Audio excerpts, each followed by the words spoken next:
Welcome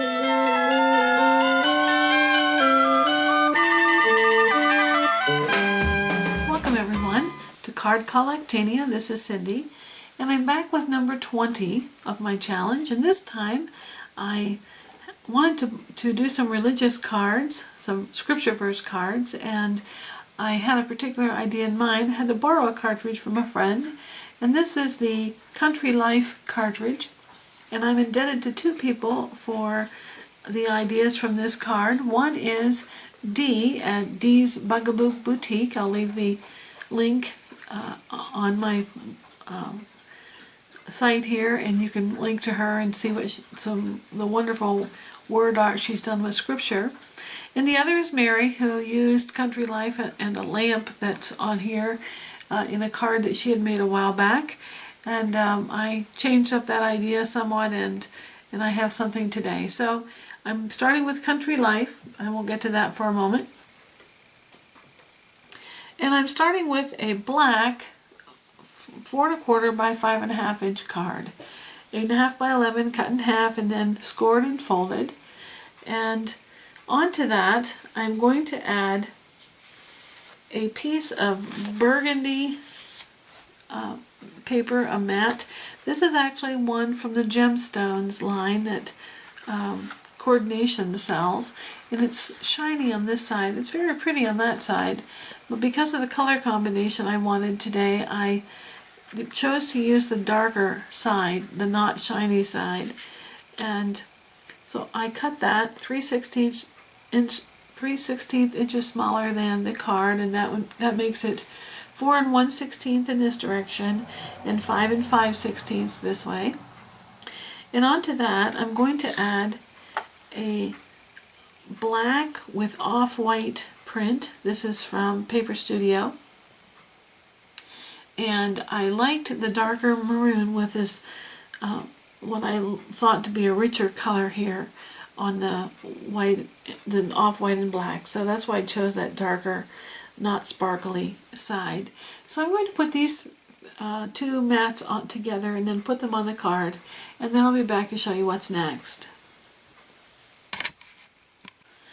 Alright, I'm back with these two mats onto this black card, and boy, it is a nice color combination. It's very rich looking, and the texture in the paper just looks really nice with all of it so far.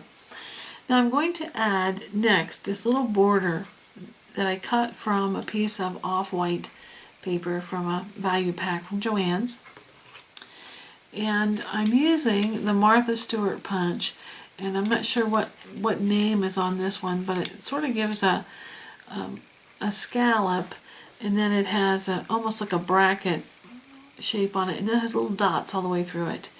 Now I punched it out, and then you'll see that along this edge right here there's a row of dots, and I left just a little bit of that off-white showing because I'm going to glue something to it, and I trimmed it down so that it is as wide as this smaller mat, which is 3 7/8. So it's 3 7/8 inches wide, and I punched it first and then decided how it fit on there, and then trimmed it so that it's evenly spaced there. And to that I'm going to add a very thin strip of this maroon paper, the same paper that I used for the mat, and I'm going to place it just above that line of dots, and it also is 3 7/8 inches long.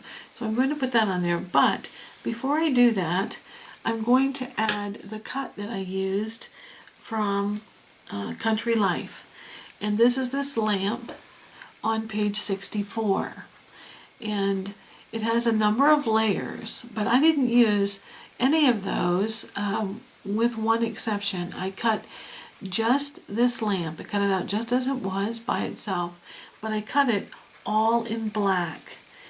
So I wanted just a little sort of a silhouette of it. I cut it in black, but then I wanted it to show up a little better on that background, so I cut the shadow, and I cut both of these at 3 1/2. So when I put them together, they will look like this. And I like that much better. It shows up much better. But I wanted to add a small amount of the burgundy. So I cut just the flame for the lamp. And you can see that right here. It's layer 2. And it's not the shift. There is a smaller flame up here, but I didn't cut that one. I just cut this whole section here. It cuts the flame first, so I stopped it after that. And so now I have the lamp in black, the shadow in off-white, and then this red for the flame.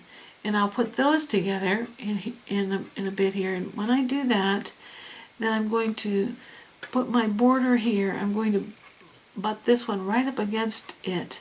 And when I put my stripe here, my little strip, then it will cover that. I'm going to put them up close together so that it will cover the bottom of the shadow part, and you won't see the bottom. It'll be sitting on this little strip right here. So that's what I'm going to do, and then I'll add my sentiment. Alright, I'm back now to finish up this card, and once again I'm really indebted to Dee from Dee's Bugaboo Boutique, and what I'm adding is this just lovely, lovely piece of word art from Psalm chapter 119 verse 105, and it says, "Your word is a lamp to my feet and a light for my path." And I'm going to put this right here beside the lamp. I have it on some foam tape. This is Scotch, and I'm going to center it right in here. I'm going to overlap it slightly onto the shadow of that lamp just a bit so I see something at the edge of the card, and I think that's pretty good. So I'm going to push that down, make sure that it stays. Oh, that's really nice. It brings the scripture verse up off the page more than the rest, and it just makes it the highlight, and that's what I wanted it to be. So this, I think, has turned out really, really well. If you haven't looked at Country Life, take a look at it. It's a beautiful cartridge. So thanks so much for watching, and I'll be back with number 21 as soon as I can. Leave me a comment if you would, please. Bye-bye.